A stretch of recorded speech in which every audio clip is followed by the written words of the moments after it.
arası, bitti bu eşk macerası. Kıyanete olunmaz getir.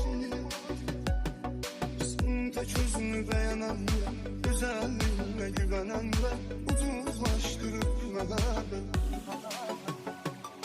Kim tutur tellerini, kim açıyor tellerini, yedi ona tersin aldatarsız. İndi kim yanındasın, sen kimin yanındasın, onun yanında aldatarsın. Mehabbette şartlı vefa, ben veziri sen esiri, senin eşkin oldu bela. Geldi biri gitti biri, benimse kalbimde daha vefasızın yoktu yeri.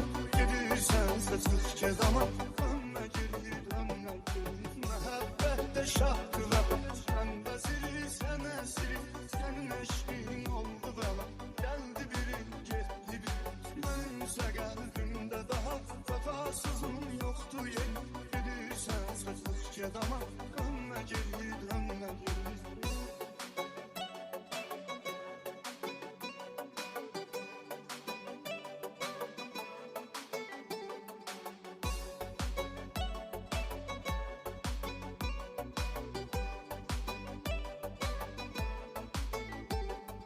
Ne kadar adam sevmiyorlar, ne kadar yüreği vermiyorlar. O yüreği değil taşıyorsan, sen yalanla kazanmışsın, hıyanetle tükenmişsin. Sen ölmüş gibi yaşıyorsun. Düşünürsen sen olmasan, duvarlarım ben olmasam, senden özgür yoktur evladım.